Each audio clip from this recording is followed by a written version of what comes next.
She plays with toy planes in her garage like a child, 54 years old, and she still hasn't grown up. I set down the miniature F 22 I'd been painting, titanium gray, the same shade as the aircraft that had carried me through 3 classified test programs. My sister's voice carried through the kitchen window, loud enough for the neighbors to hear. I didn't flinch. I didn't respond. I simply dipped my brush into the paint and continued the detail work on the tail assembly. If you've ever been dismissed by someone who has no idea what you've actually accomplished, hit that subscribe button.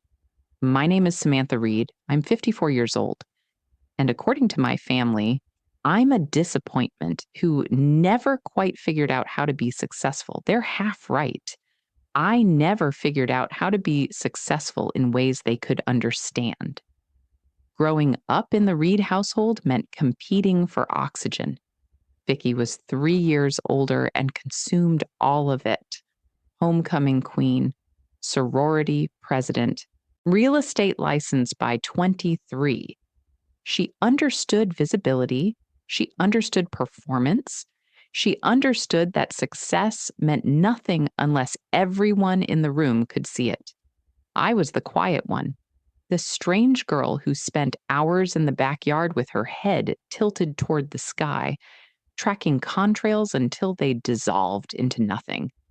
The child who asked for aviation encyclopedias instead of dolls. The teenager who disappeared into the garage to build model aircraft with a precision that bordered on obsession. Too serious, too private, too hard to impress. My father called it a waste of potential. My mother called it a phase.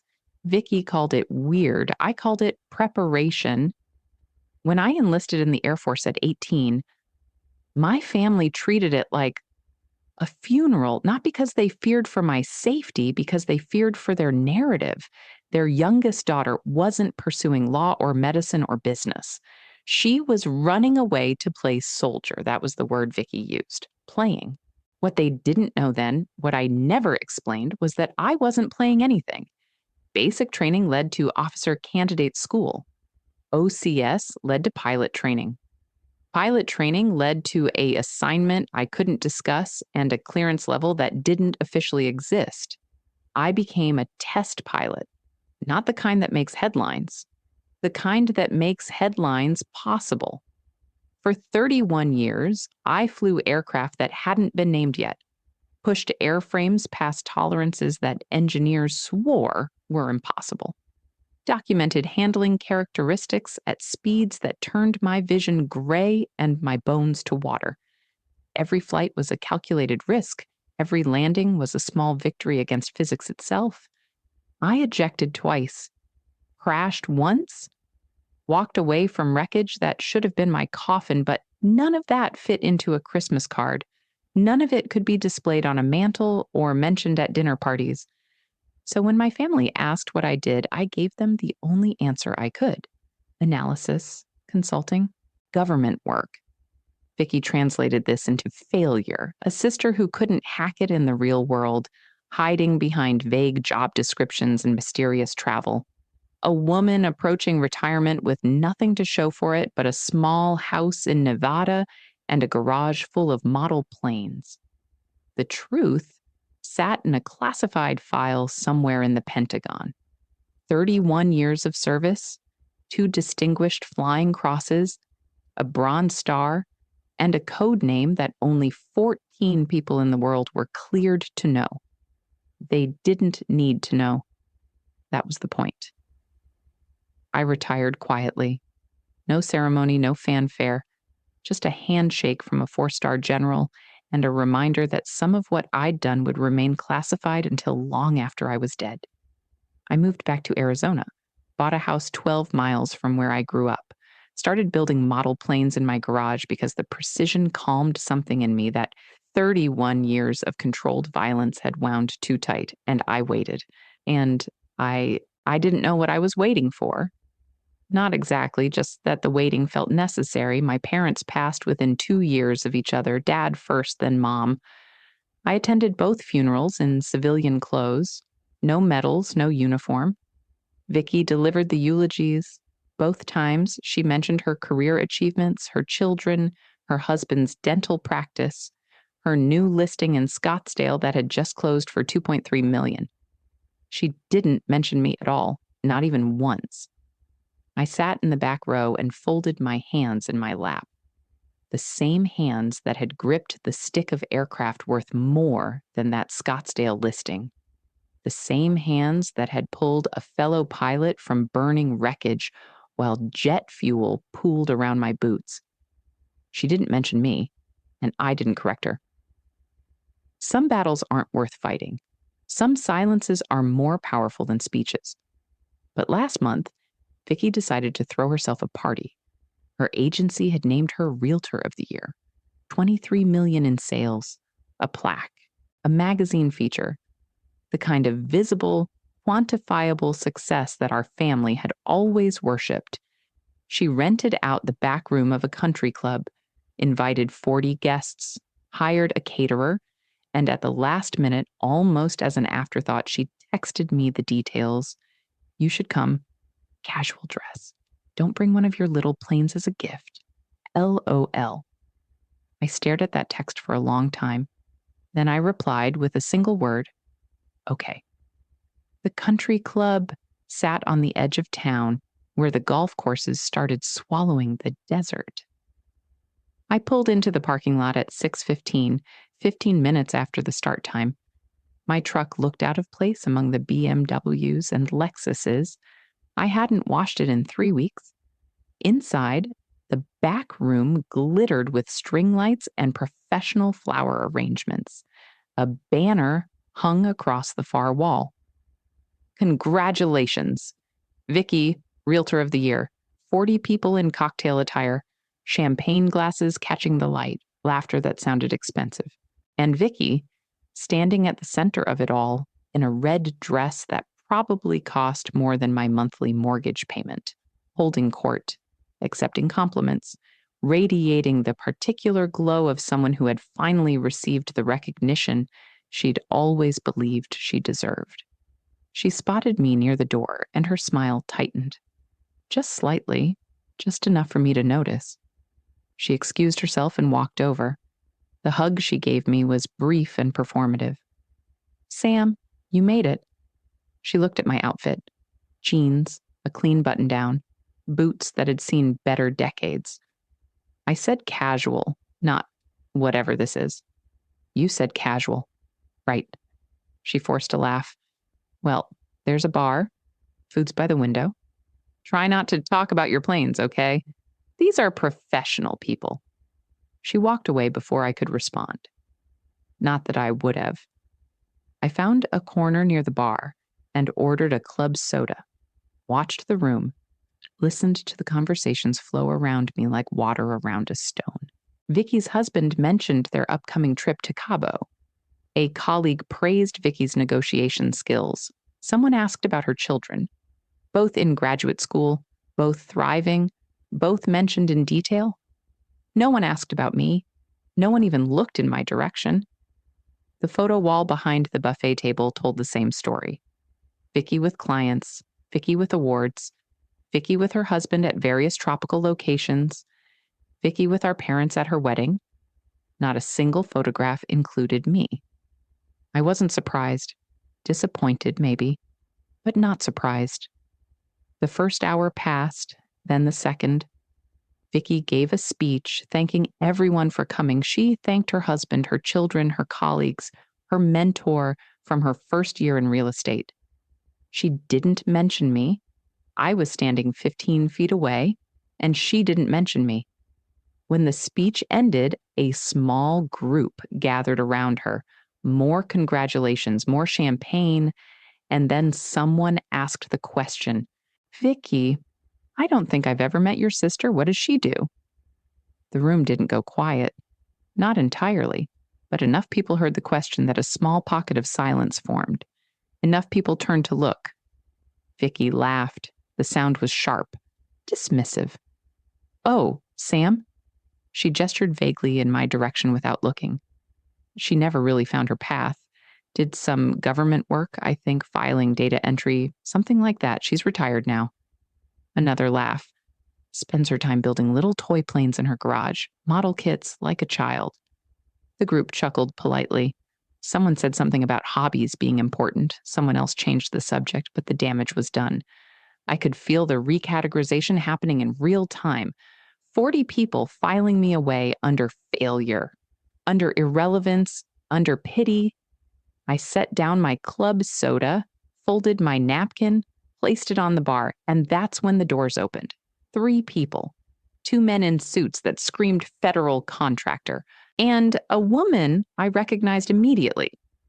Dr. Catherine Wells, CEO of Meridian Aerospace.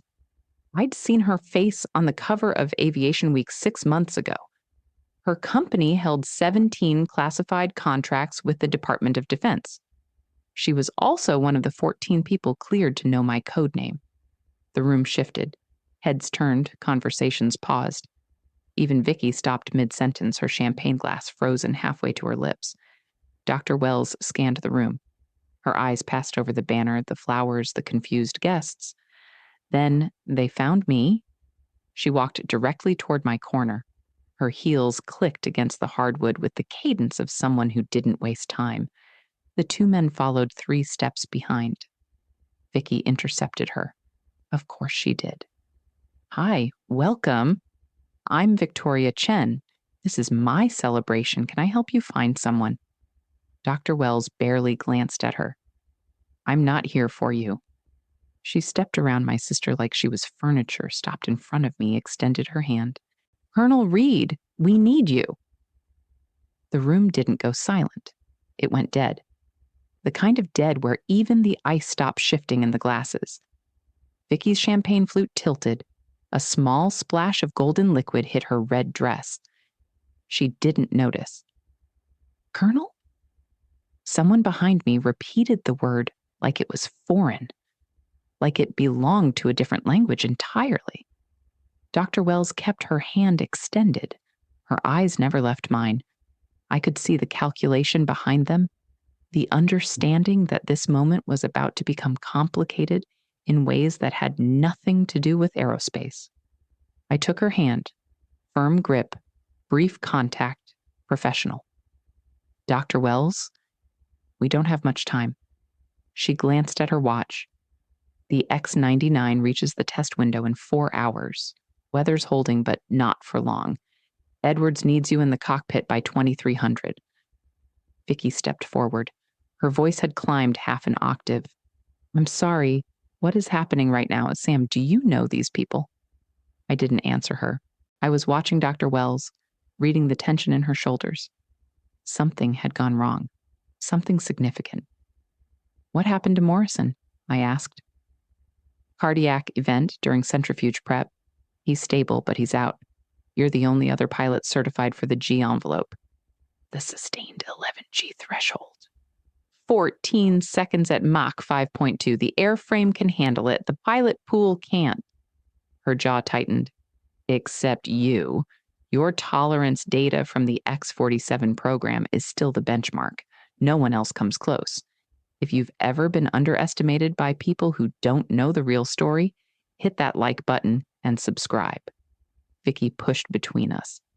Her face had gone a particular shade of pink that I remembered from childhood, the color she turned when the world stopped arranging itself according to her expectations.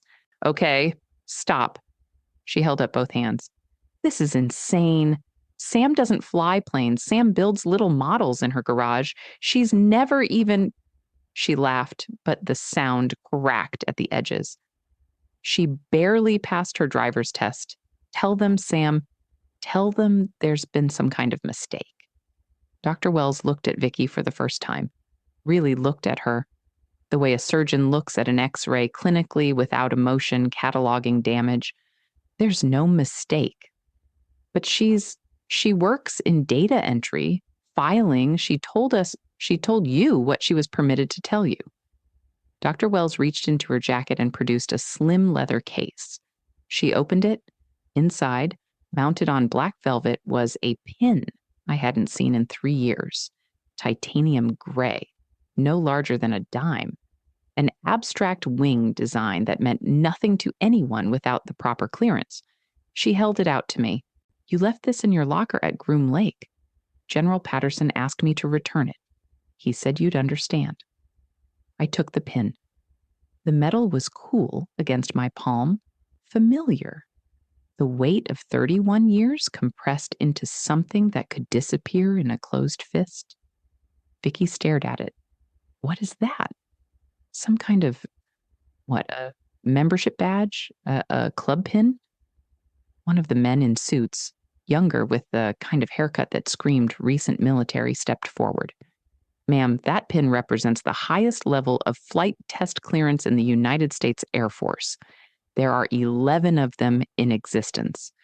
Your sister earned hers in 1997 after successfully recovering an experimental aircraft from an uncontrolled spin at 63,000 feet. Vicky's mouth opened, closed, opened again. 63,000 feet, she repeated. That's higher than most commercial aircraft will ever fly. The young man's voice held something I recognized. Reverence. The particular reverence that pilots reserve for pilots who've done things they can barely imagine. Colonel Reed held the altitude record for controlled ejection for 11 years. She still holds the record for successful dead stick landings in experimental airframes. 4 times she brought aircraft home with no engine power, no hydraulics, nothing but skill and... That's enough, Captain. Dr. Wells cut him off, but she was smiling. Slightly, the corner of her mouth barely moving. We're on a schedule. I looked at the pin in my hand, then at my sister. She was staring at me like I'd transformed into a stranger. Like the sister she'd spent 54 years dismissing had suddenly been replaced by someone she didn't recognize. Sam. Her voice was small, uncertain. Is this true? I closed my fingers around the pin. I work in analysis, I said. Some clients prefer discretion.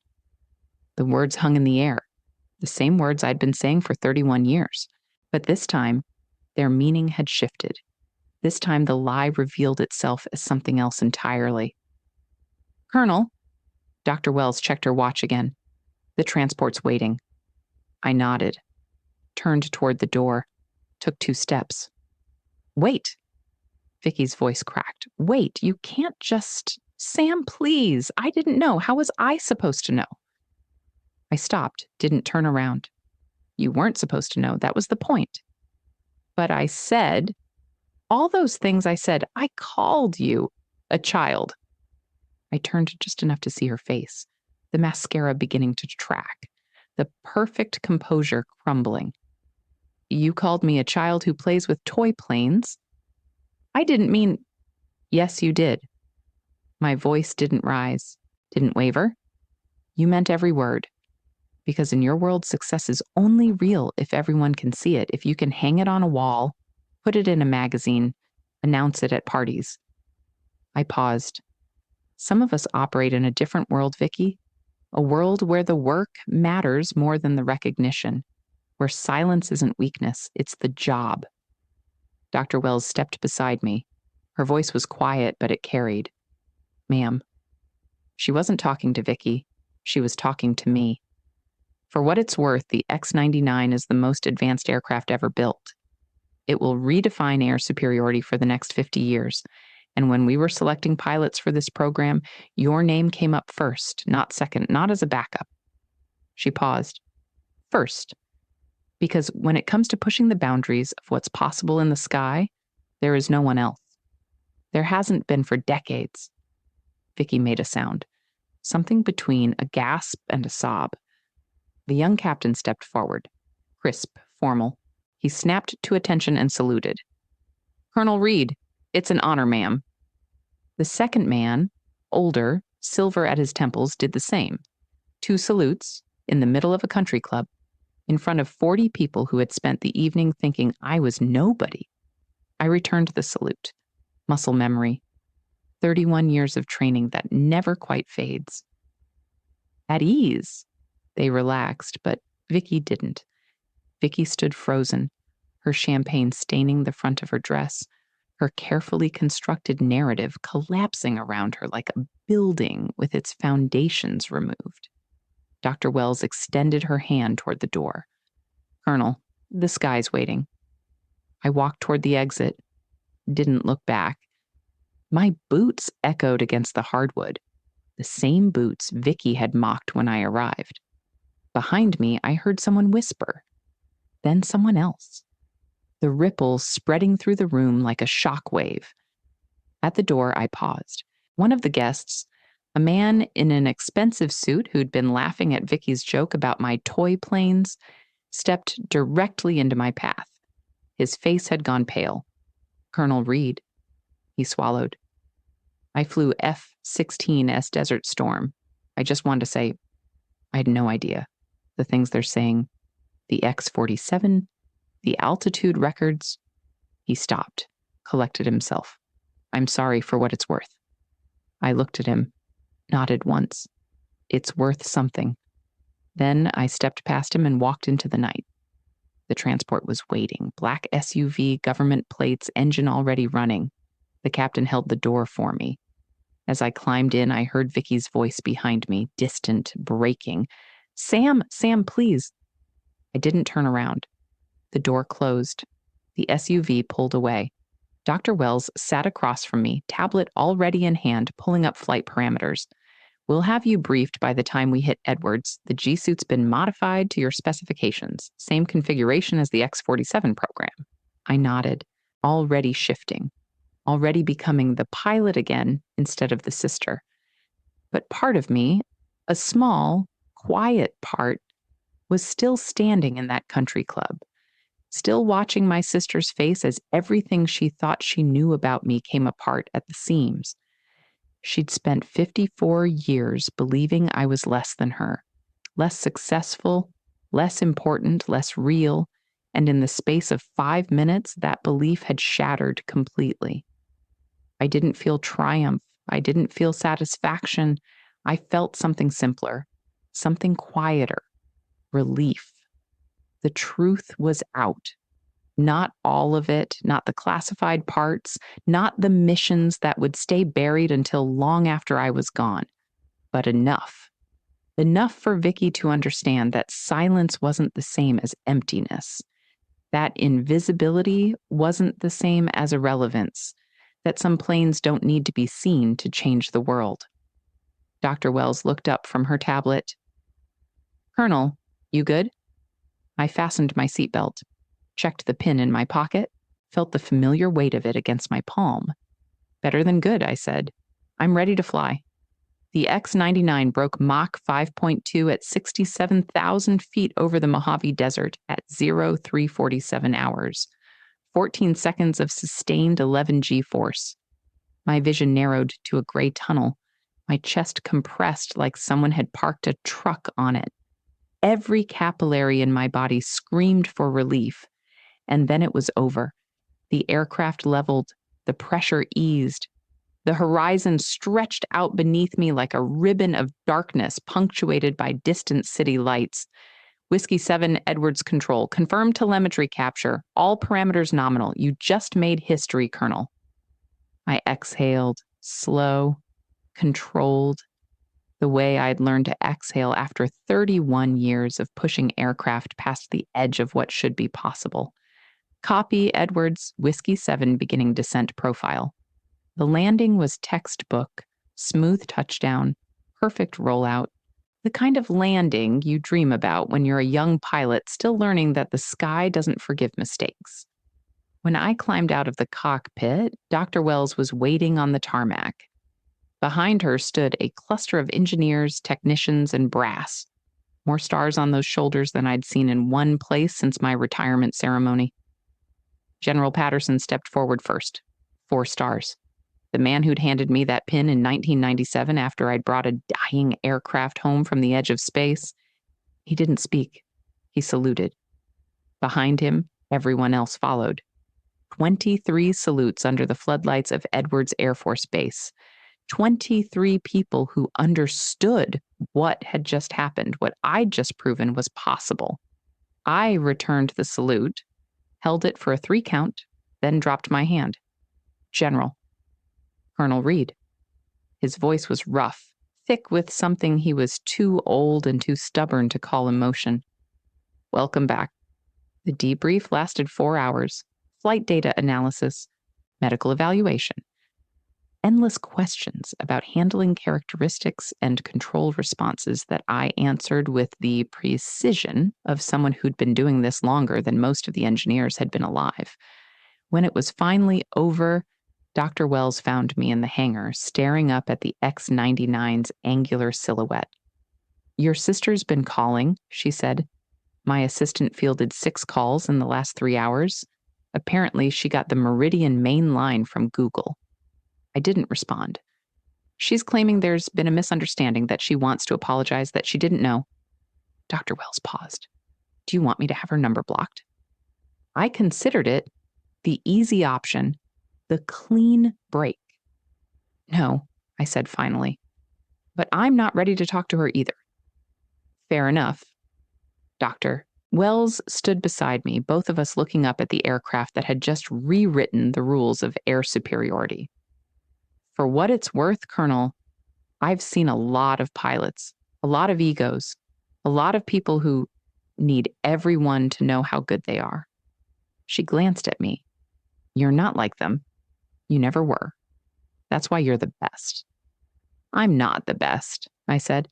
I'm just the quietest. She smiled. Sometimes that's the same thing.